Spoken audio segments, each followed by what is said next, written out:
Hello, everybody. Today, we are going a little more retro, taking it back to Call of Duty 3. Call of Duty 3 from 2006.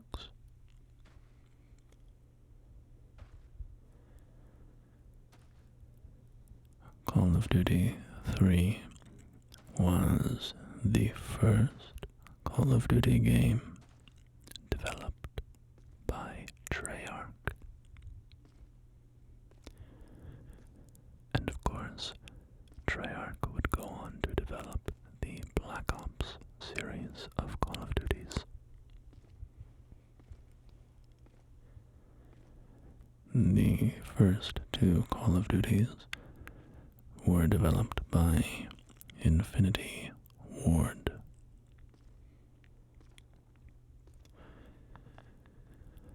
And here we are in France, in the rolling fields of France, because Call of Duty 3 takes place during World War II.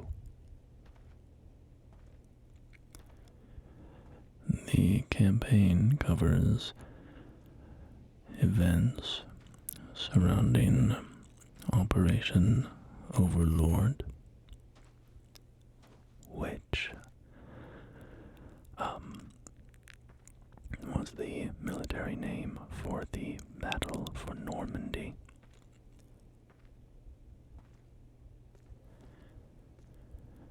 And the campaign takes place in 4 parts, and you variously play as an American soldier, a Canadian, a Pole, and a Brit. In particular, the campaign kind of focuses on the decisive engagement of the Battle of Normandy, which was the formation of something called the Falaise Pocket, which was an area of German troops, tens of thousands of them, that was surrounded by the Allied forces.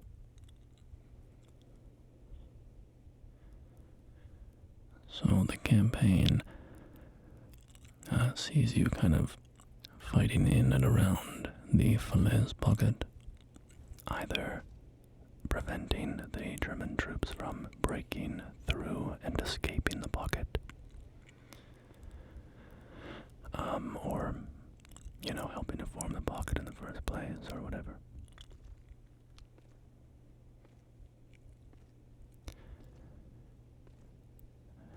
And this map is called Poisson.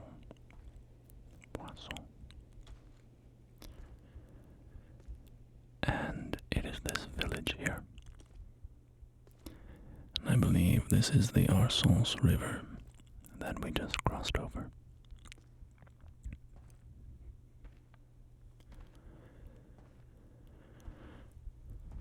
So, the multiplayer maps in Call of Duty 3 are primarily in France.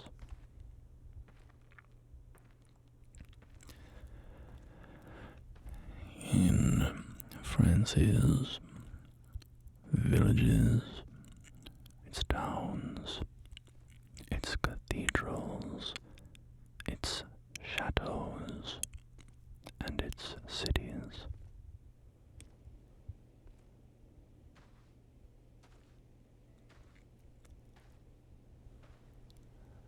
And Call of Duty 3.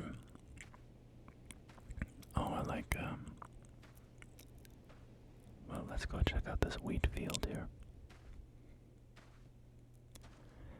I love that scenery in the distance, just the gold and green stretching off into the horizon. It's very beautiful.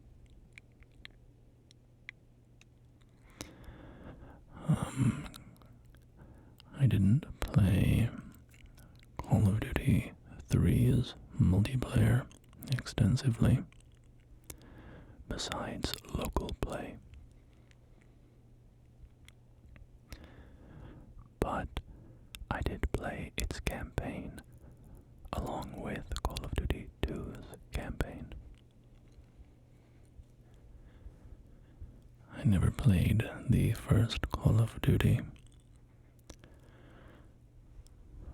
but these two games, Call of Duty 2 and Call of Duty 3, are both quite nostalgic for me, and they feel quite classic.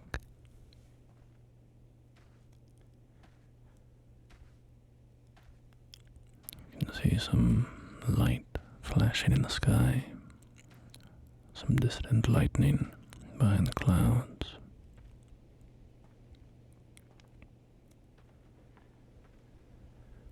What I really liked about these old Call of Duty games, and what I still like about them, especially in the campaigns. Oops. I meant to crouch, but I'm on it has a different control scheme here. It's an interesting storm. The sky is blue, and it doesn't seem very cloudy, but the storm rages nonetheless. What I really liked about these old Call of Duty games is the fact that in the campaigns you were just a soldier.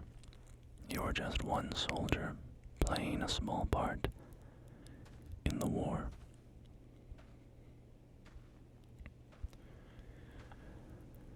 You know, capturing a hill or capturing a house was a major objective, because you were just one soldier, one guy in one unit, fighting for one piece of land as part of this massive operation involving, hundreds of thousands, millions of soldiers on one side from multiple nations.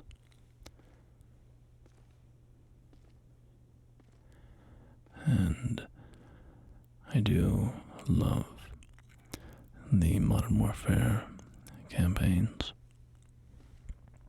and being the special operative who's doing globe-spanning missions. But I really just liked the simplicity and the sort of band of brothers nature of just fighting as part of the whole army.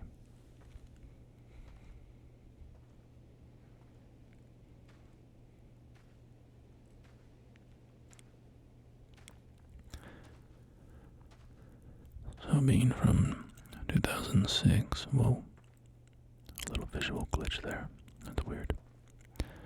Being from 2006, the decorations and graphics and details and stuff are a little sparse, but I like the details that are there. A portrait of those two women in their dresses.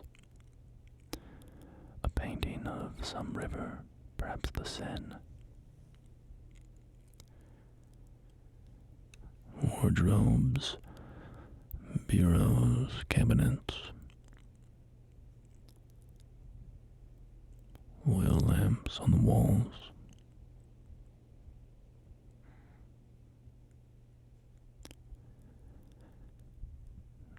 And it looks like we've got a little outhouse here.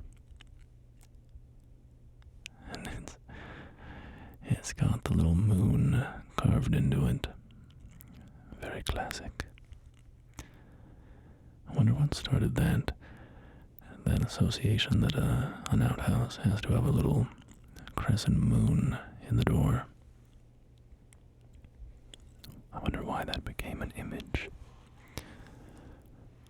Should look that up.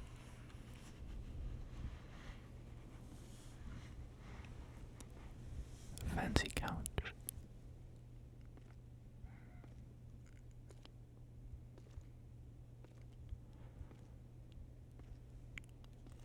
What's up here? A barn. A barn. Fields of wheat. Or hay. Bales of hay. Drying in the sun.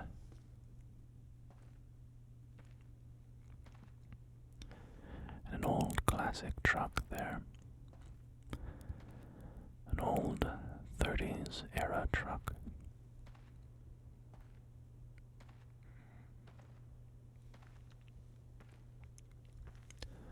So let's head up to the loft of this barn. See what we can see out the windows. A nice view into the distance.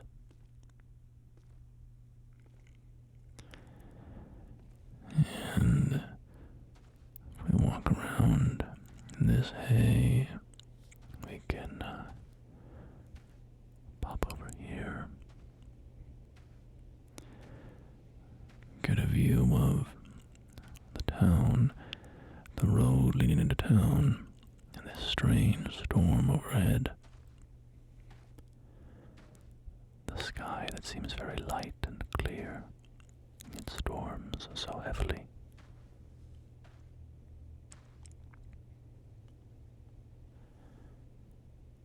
Let's move on to our next map and see what we can see.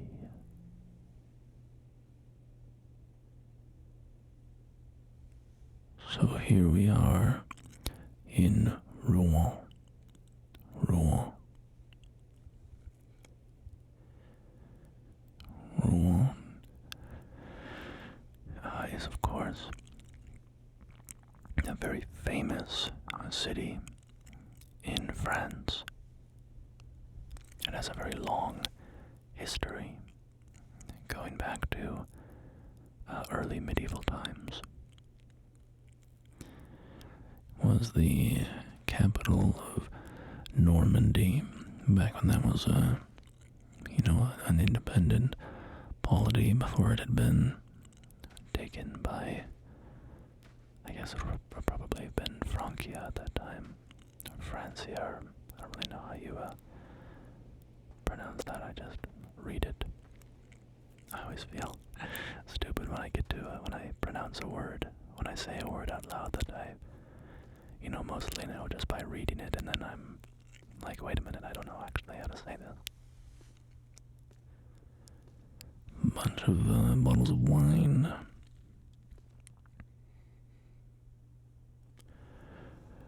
Rouen is kind of interesting. Kind of features prominently in the conflict between England and France. Their long history of war and such, and in the 100 years war, for instance. And it also figures quite prominently into the development of, the Anglo-Norman culture, which would eventually lead to modern English. Like William the Conqueror in 1066. Of course, the Norman invasion,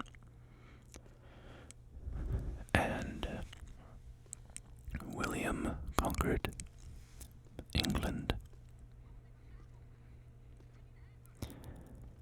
And what was very interesting about that is that it started a long period of French language of the ruling class. Whereas all, the English, sort of Old English derived Germanic language was the language of the lower classes that the French ruled over. Or the Normans, rather. The terms get a little muddied, right? But, so this can still be seen today in English, in the English that I speak, that maybe you speak. For instance, words like beef, right? What is beef? Well, it's cow meat. Cow is a Germanic derived word from Old English. And beef is derived from French. Boeuf. Boeuf became beef. So the fancy version, the version that is, the food that would appear on the table is French. And the lower class version, the animal, the cow, is Germanic. Because those are the people who would have to work with cows. Whereas the Norman rulers would just see the beef, the boeuf.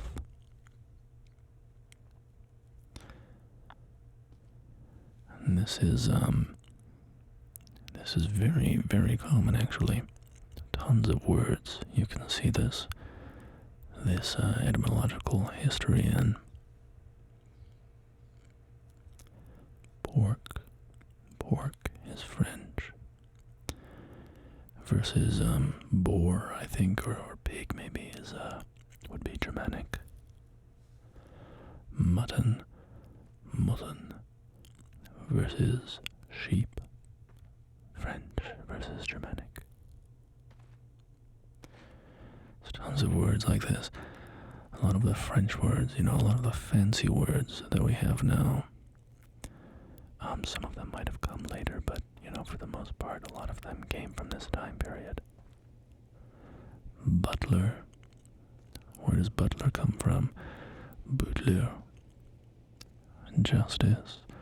Justice. Budget from budget. Champion from champion. Lingerie from lingerie. Cologne. Cologne.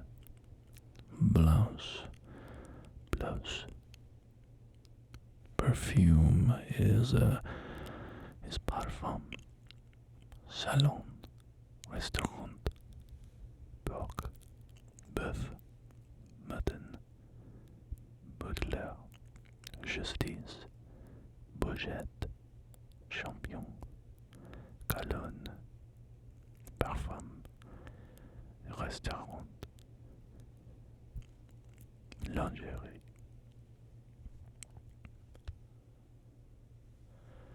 A lot of, those high-class words, fancy words, but also words that have to do with administration, right? Sauce, Jansion, Vare. Sorry, I've been yapping about words so much that I haven't really been commenting on the map that we're walking around as we're exploring Rouen.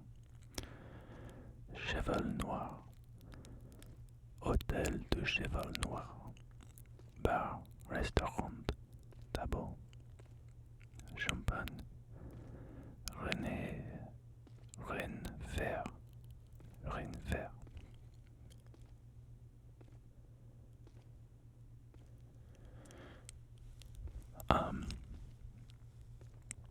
But yeah, a lot of administration words, words like justice or budget that came from the fact that the Normans were wealthier, but they were also the ones running the place, right? So, I've talked before in one of my videos about how I like etymology and how it is kind of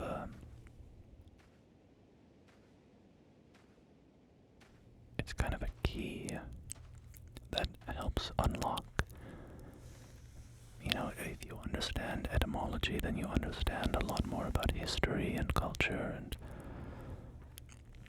it's very interesting. Du gut en boulet sist.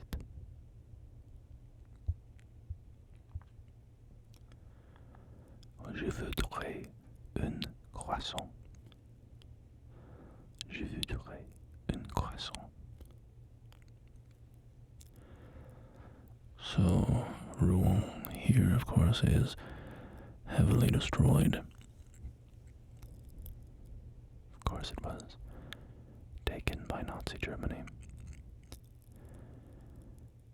And now, as the Allies are fighting their way back through retaking France, many of the cities and fields are, were greatly damaged. Much of Europe, of course, was devastated and had to begin a long period of reconstruction afterwards.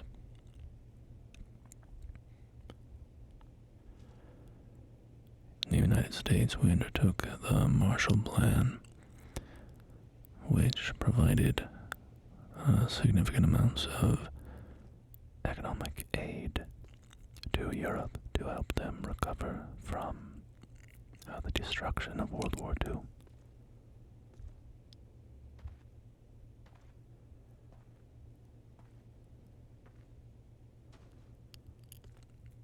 Up here we have a little dead end in this house.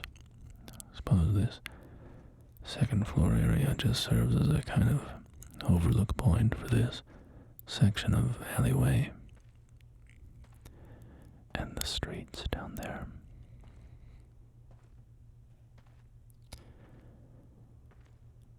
But let's go ahead and move on to another map. Another map.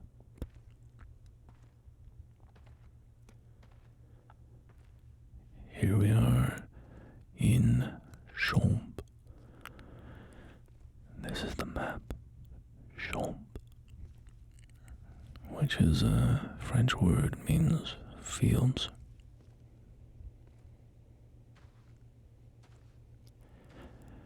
And we see a truck here, a troop transport truck.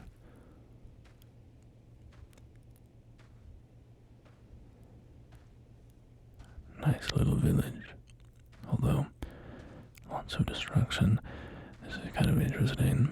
This windmill over here has lots of like hanging moss or something growing on it. Kind of an interesting look. All the vegetation growing out the side of the windmill's structure.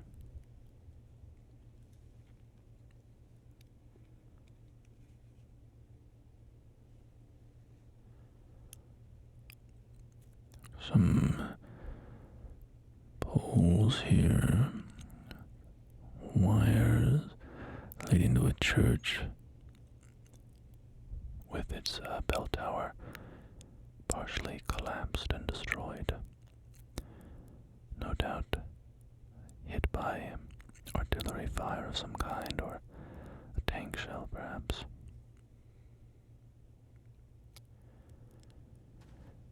So this looks to be a Catholic church. France has a very Catholic history. It was a very strongly Catholic nation.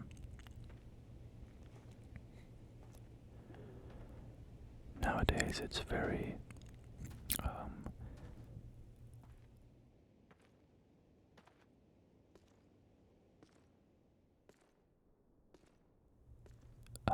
France today strongly believes in sort of separation of church and religion, or pardon me, church and state, and social life and stuff.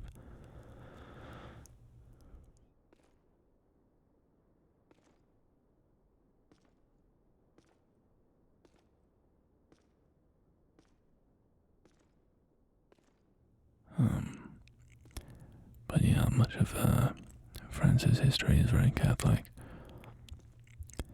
And it looks like some saints here in the stained glass window. Some saints of some kind. Of course,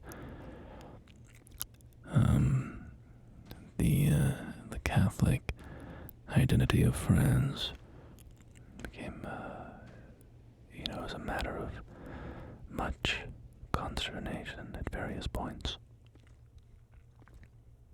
For instance, the French Revolution, really, the Catholic Church in France was highly targeted.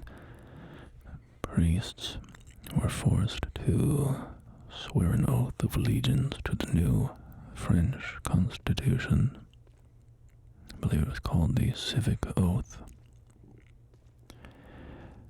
It ended tithes. It ended the ability of the church to collect tithes.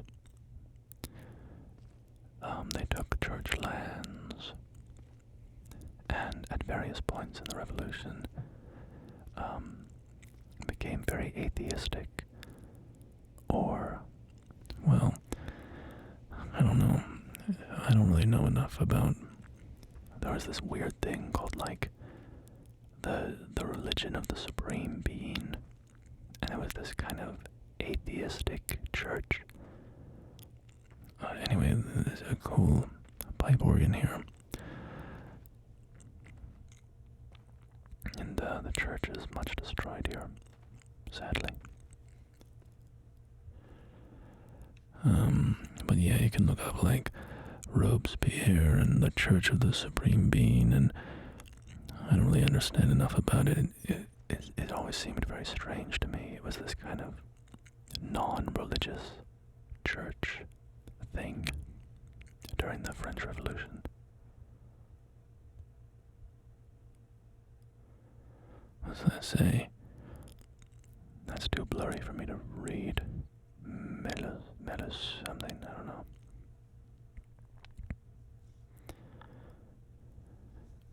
Here we have a crucifix bearing the crucified body of Jesus Christ. Of course, a crucifix, that's kind of redundant. When you say crucifix, that means that the body of Jesus is on it. And that's the difference between a crucifix and a cross. Many Christian denominations use the cross, which is, just the shape of the cross that Jesus was crucified on. But Catholics, maybe other religions, I don't know, probably, but I know for sure Catholics, they tend to use crucifixes, which are crosses that are that actually have the body of Jesus depicted on them.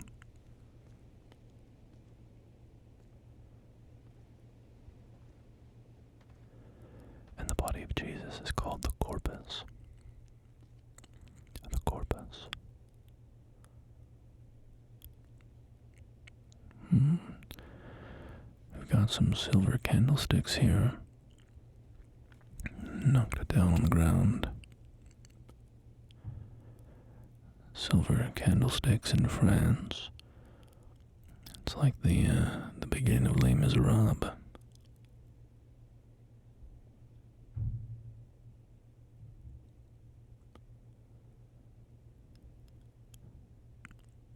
We've got a scarecrow here.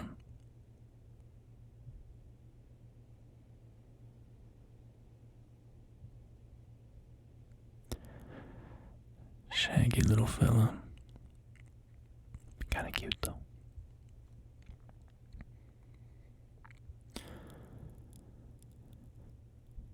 Yeah, I went to Catholic school as a kid, so I know a little bit about Catholicism. I love these old tractors. When I go and visit my parents, they live on like 5 acres. So my dad has a big Kubota tractor to do. Oh no, all the chickens are dead. Got all these little houses for chickens, little chicken coops everywhere.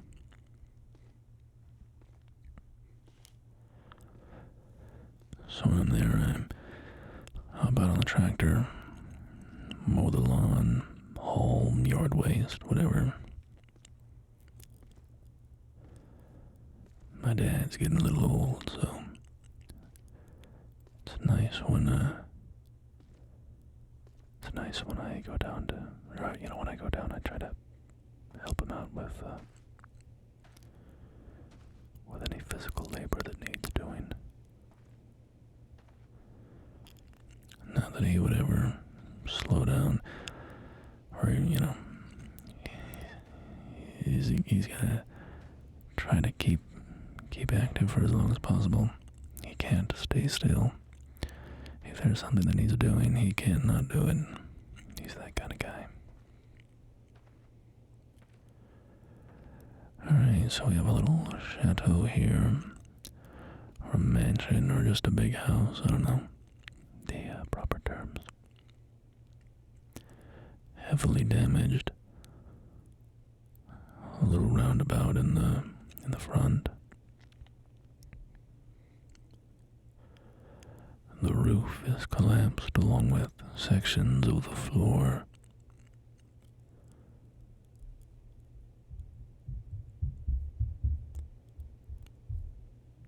Alright, I don't know if any of you heard that, but I just heard some stomping from above me, like a little child sprinted across the floor. Alright. So, that was Chomp. The map. Chomp. Here we are at Eder Dam. This is the only map, multiplayer map, in Call of Duty 3 that doesn't take place in France.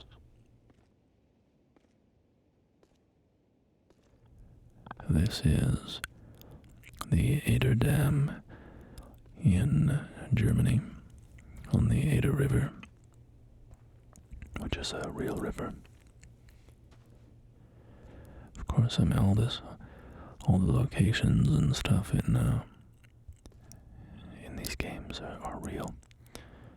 I mean, these old World War II ones, they were very historically accurate.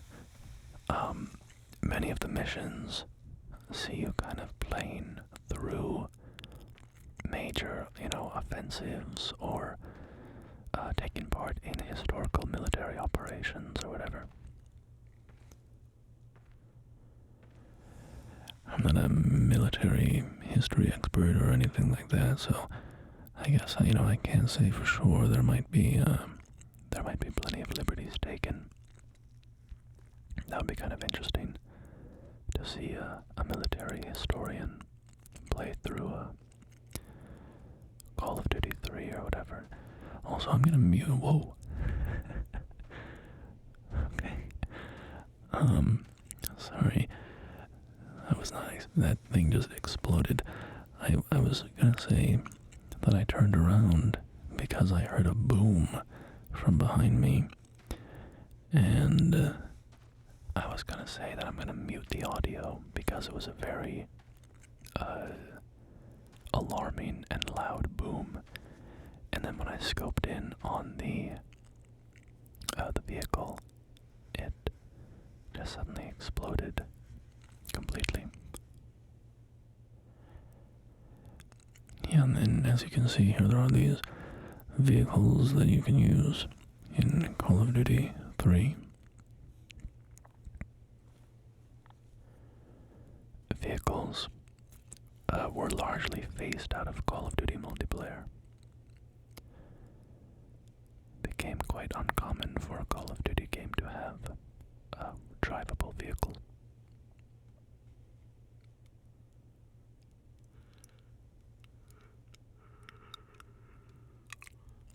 There was always more Battlefields thing. Felt like you were either kind of a Call of Duty person or a Battlefield person. Call of Duty was a little more focused on smaller maps, smaller team sizes. My stomach has been going crazy, by the way, rumbling. Like I think I'm gonna have to actually do a fair bit of audio editing and cut out a bunch of these noises. I've been really hungry recently. Oh, there's a lot of sparking. That looks kind of dangerous. I've been really hungry recently because I've started working in the evenings, and the timing and the commuting is kind of awkward for actually finding time for dinner. And I'm very busy at work, and so I don't even really have time to eat at work. I get like 10 minutes. So I bring something small and just shovel it down as quick as I can. And then when I get home, it's very late at night, and I don't want to take any longer. I don't want to keep myself from bed any longer, so I usually just take a couple spoonfuls of peanut butter or something and then brush my teeth and go to bed.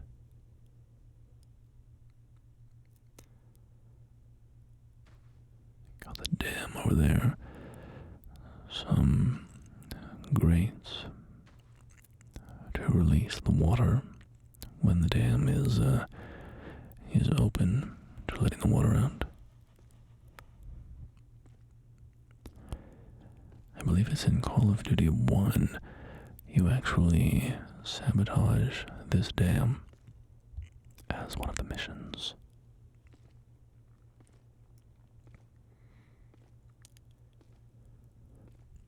You can see it has sustained quite a bit of damage here.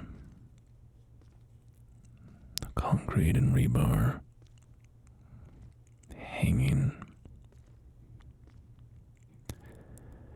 This bridge, a large section blown out of it. Smoking truck here.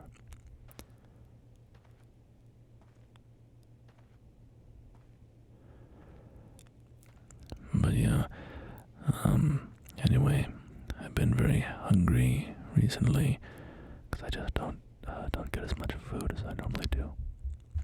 And the child just ran overhead again. And I work out a lot, and was bulking for a while there, and so this pretty much ended my bulk. But that's fine. I feel like I might be rambling too much in this video. I'm not talking enough about the maps. I guess I have a lot on my mind today. I'm quite the yapper today. Let me try to focus a bit more on the environment.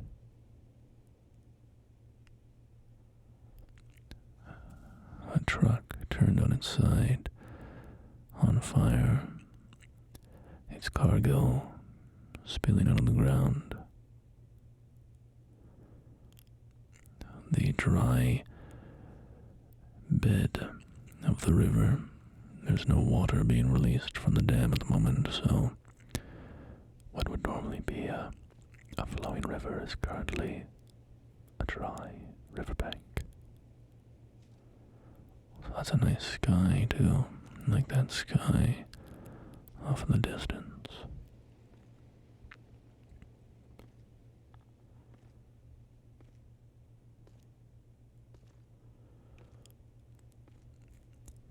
Some more vehicles, telephone poles, and if we follow this path, we can circle back around to the dam.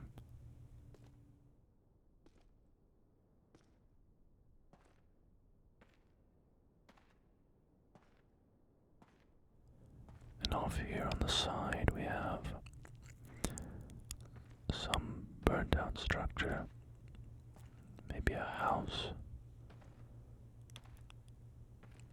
Hard to tell exactly, it's so heavily ruined.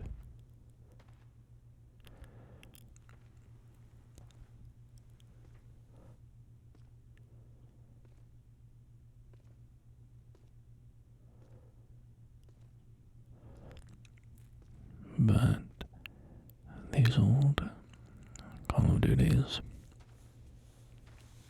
I still think that they hold up.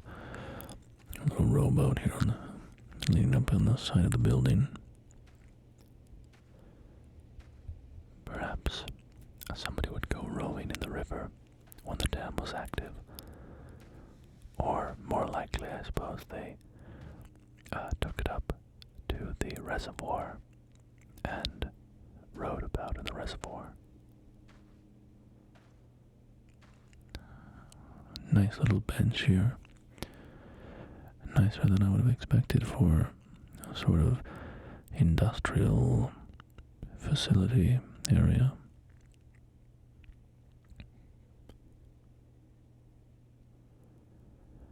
And over here we have some kind of maintenance station or something for the dam.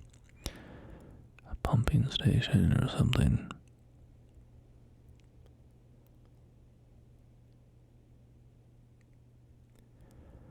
Crates in a small storage room. A generator or turbine or something on the wall. And down on the lower level, we have a large rusty pipe, some shelving, and back out here we can see the course that the river would normally take, and a ladder for us to ascend back up to ground level.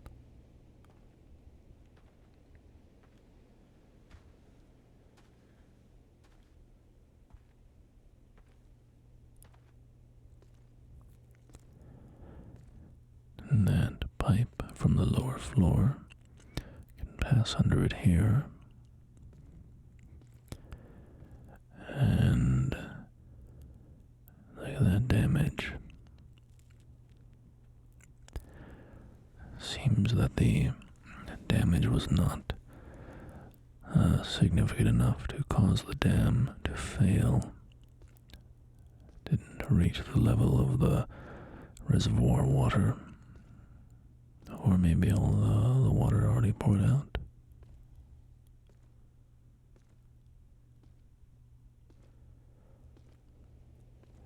This map is called Argentan. Argentan. We are obviously in a large forest here.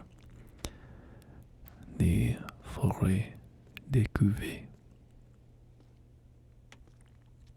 And this forest was part of the battle that I mentioned earlier. The whole, operation of around the Falaise Pocket.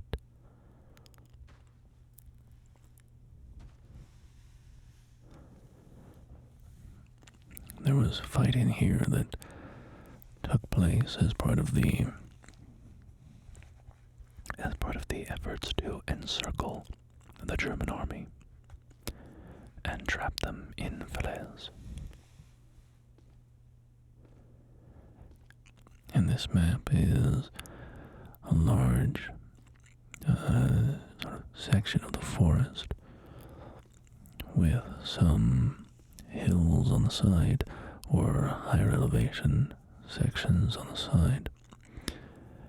And in the center, a dugout network of trenches and bunkers.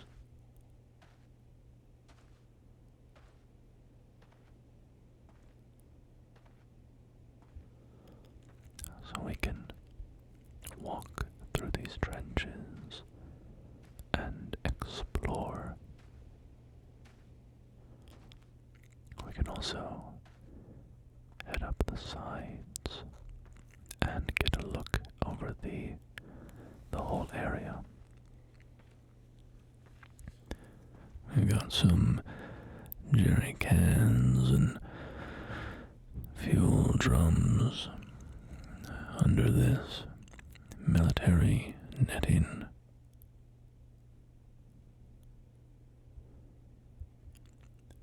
This netting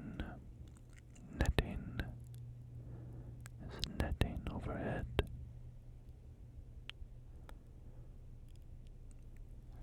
And we head out south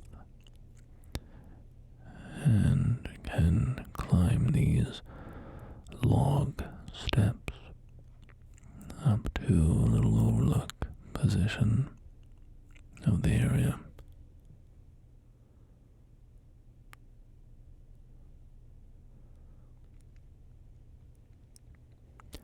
It's kind of funny, this doesn't really give you a good angle of the map. There's a little, sniper tower or little platform there, but you can't really see anything.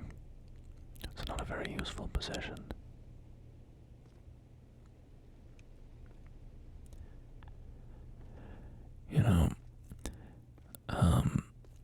I don't think I'm going to be able to use much of this game audio. The Call of Duty multiplayer maps, it kind of varies by game and varies by map, but sometimes, given that they're war games, there are, sounds of war in the background of the multiplayer maps. And in all of these maps we've looked at so far, there's just kind of constant gunfire and artillery and tank blasts and all sorts of noise, very not relaxing noises going off in the distance. I mean, it's basically constant.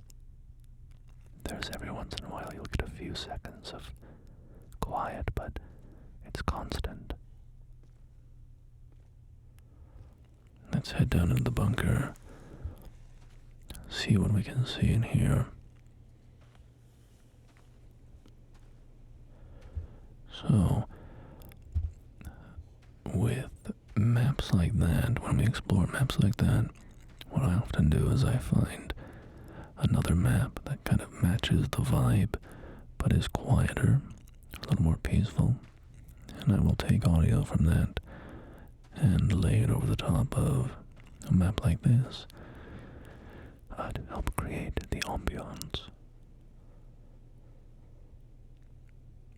You have a little journal or a book on the table, and a little radio and microphone and a lamp. So in many of my Call of Duty videos, that's a very rusty wheelbarrow. If you notice that the ambiance doesn't quite line up with what I'm doing, for instance, if there are footsteps when I'm not walking, or I'm walking and you don't hear footsteps, or, stuff like that. Little off things. Usually that's because I separately recorded ambiance to layer over the footage of me wandering and talking. Also, that's a nice little propaganda poster. Not propaganda, that's not the right word. Morale boosting artwork, I suppose. Longing for you, and a lady with a little smooch on the poster. Those beds make me think of scout camp beds from when I was young.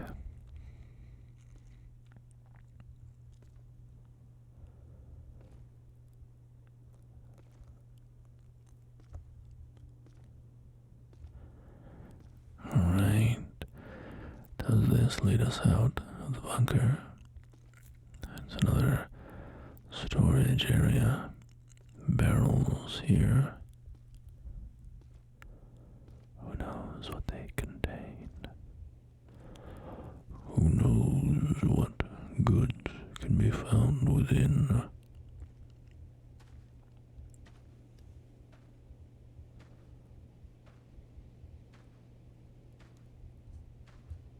Yeah, sometimes even if the audio I got from, or even if the map I'm recording on is peaceful enough to be relaxing, there can sometimes be other issues with the audio.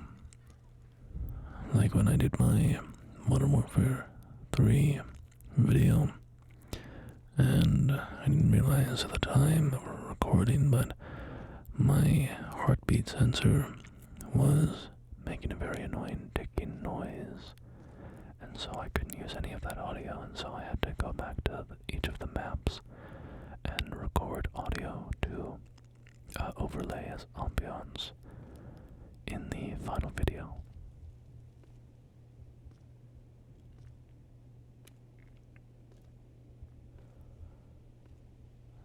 So we have a little log fortification structure here, although it's partially collapsed and it actually seems to be on fire, which is not ideal.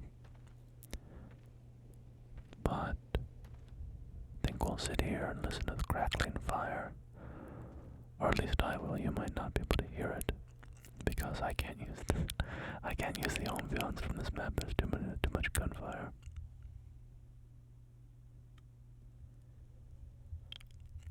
This map is called Fuel Plant.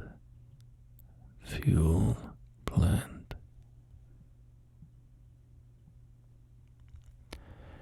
It is a German fuel plant in France, in occupied France.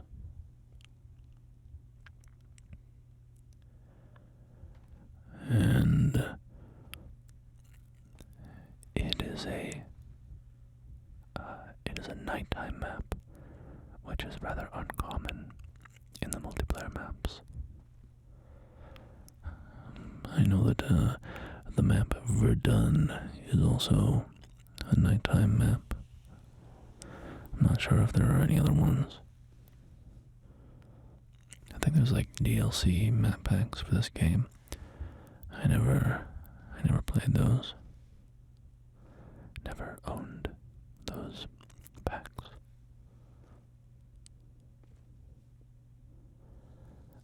So this map is highly industrial, lots of brick and metal and rust and wooden pallets, train cars and steam and pipes and barrels, metal grating, oil drums, heavy metal doors, all sorts of stuff.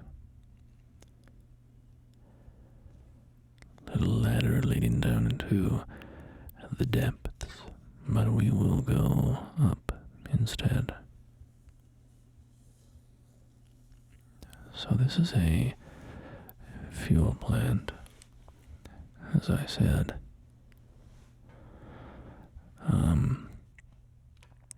I think it's a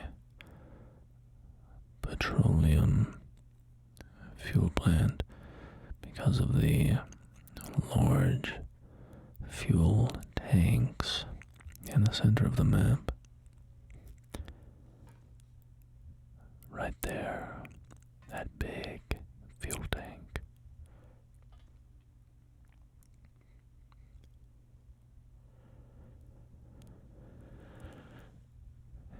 A fuel plant, whether it's petroleum or coal-based, works largely the same way. You have your fuel source, and you burn it, you combust it, and then you use the heat generated from that to boil a bunch of water and turn the water into steam, and then the steam moves through a turbine and powers the turbine, and that mechanical motion generates electricity that you can then, send off to houses or whatever. Power your city with it. Power your country with it. Got some filing cabinets and an overturned desk. Seems there was some fighting here, or at least the place is in disarray.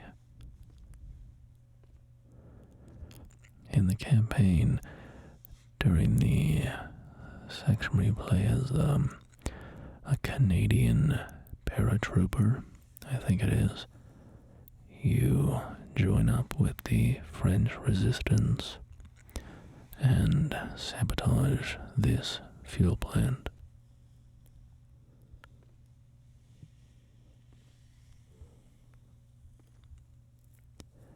Here we are in a large train station area. Lots of train cars here, full of petroleum drums, perhaps. Yeah, looks like lots of barrels over there.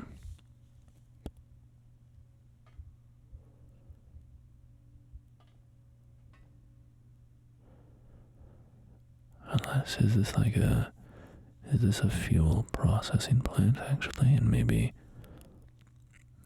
these are being sent out instead. I don't know.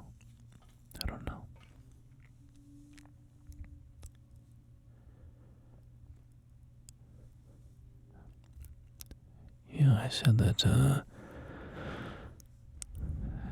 the steam powers the turbine, but then the steam condenses and they need to cool it down before it is recirculated back to the boiler room to be boiled and turned into steam again. And so you need to cool the water down. And if you've ever seen those hyperboloid towers, like at a nuclear power facility, they are those very iconic towers that are wide at the base, narrow in the middle, and then flare out again at the top, sort of like an hourglass. Those are cooling towers. And what you see coming out of them is steam. Much of the water is cooled down in those towers. Air comes in through the sides and then cools the water. and then flows out the top. But some of the water is lost as steam.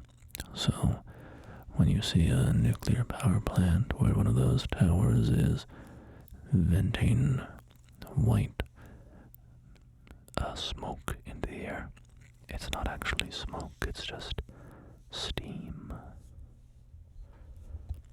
That's not smoke, it's steam.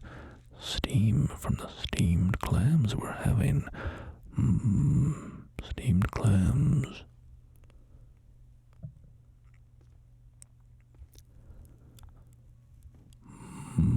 Steamed clams. This is weird. We have a little light texture here that is just kind of floating in the air.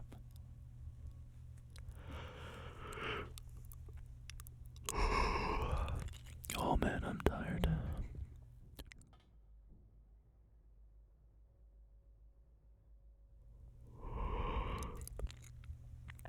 Oh man, I'm very sleepy. I'm very sleepy. Recording ASMR while I'm sleepy. It's like working in a restaurant while you're hungry. It's interesting. We have the same light object, just kind of floating in air. At each of these light bulbs, it looks like it should have been shifted like a foot to the left so that it's centered in the light bulb object, but got a little off kilter.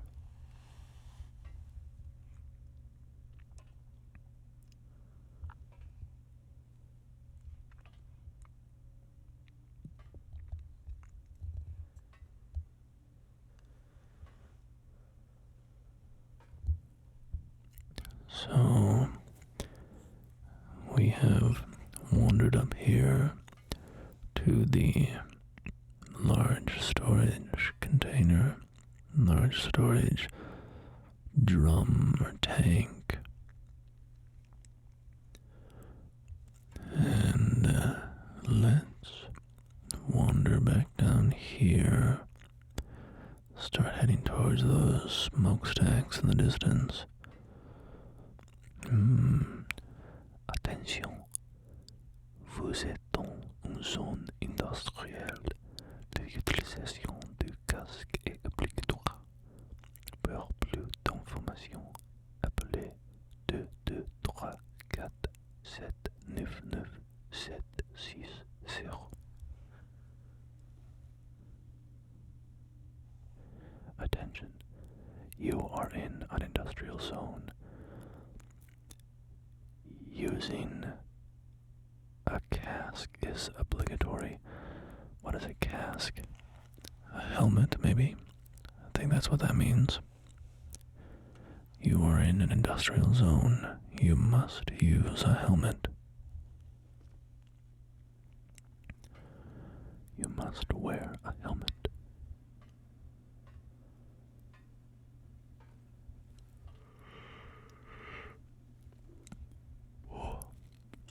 Yawning again. I'm sleepy. I'm sleepy.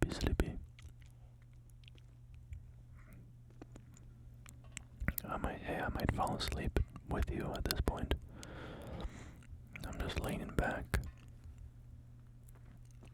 My head's on a soft little wall here. I could just close my eyes and doze off.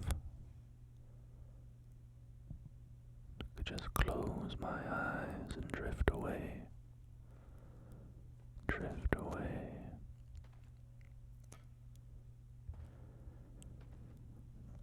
Got these tunnels here. We can walk through. Went down and out one.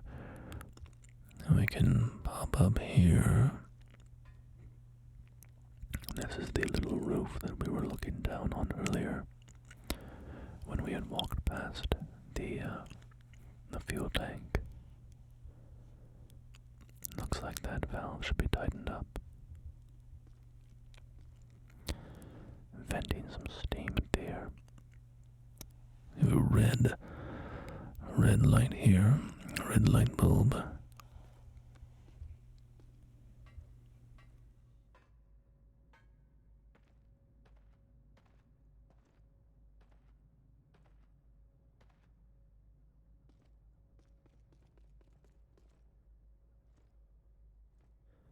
There we have some towering smokestacks. Some towering smokestacks.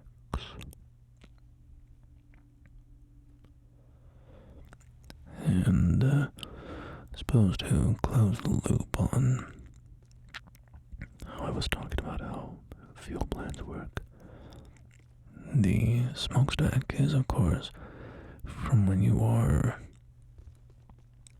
combusting your coal or your oil, and to heat up the water, then the smokestacks let the smoke from that combustion go. Attention, cette installation a été construite dans something de fournir un combustible sur something, l'industrie maybe, au commerce et au restaurant, something, toute altération des biens de l'État sera prendre des peines d'amende under imprisonment.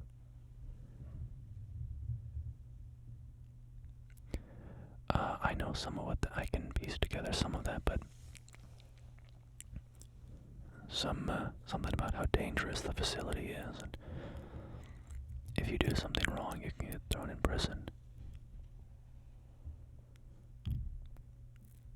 The smokestacks rising high into the sky.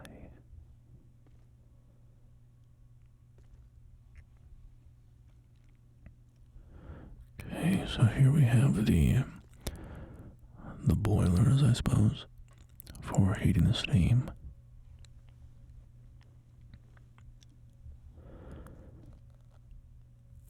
Prudence.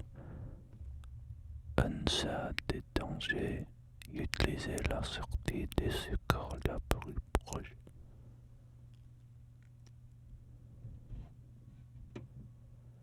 In the event of danger, use the exit. Something, use the nearest exit. I don't know.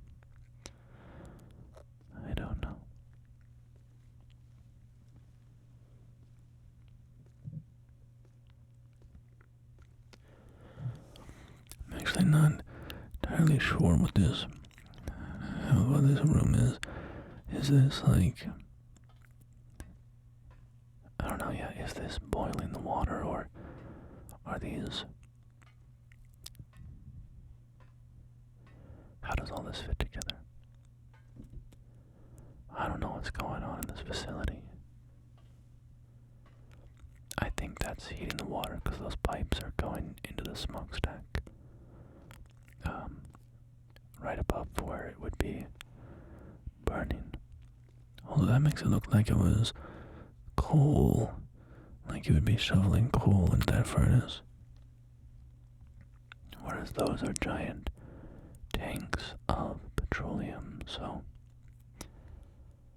I don't know what's going on. I don't know what's going on.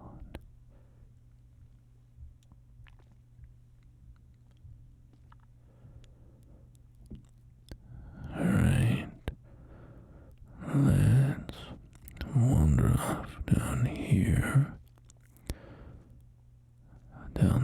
past these filthy windows. Oh, and here's a little side trail. You can hop out here and walk on this. I guess this piece of ventilation.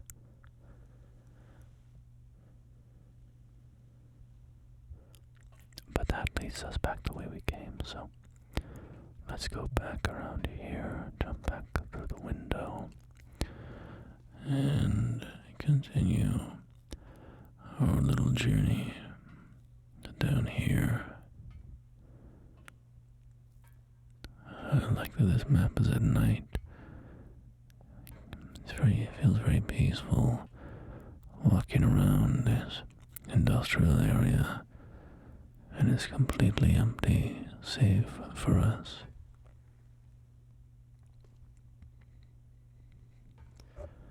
There's nobody around, just the dim lights and the full moon. And I think this will be a lovely place to end our exploration of Call of Duty 3 maps. I hope that you enjoyed our little journey together through a Call of Duty game that feels pretty retro at this point.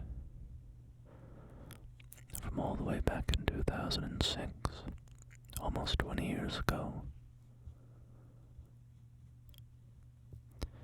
That's crazy to me. That's crazy.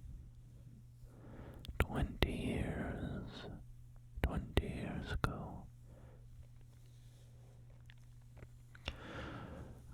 But thank you, my friend, for joining me on my little trip down memory lane.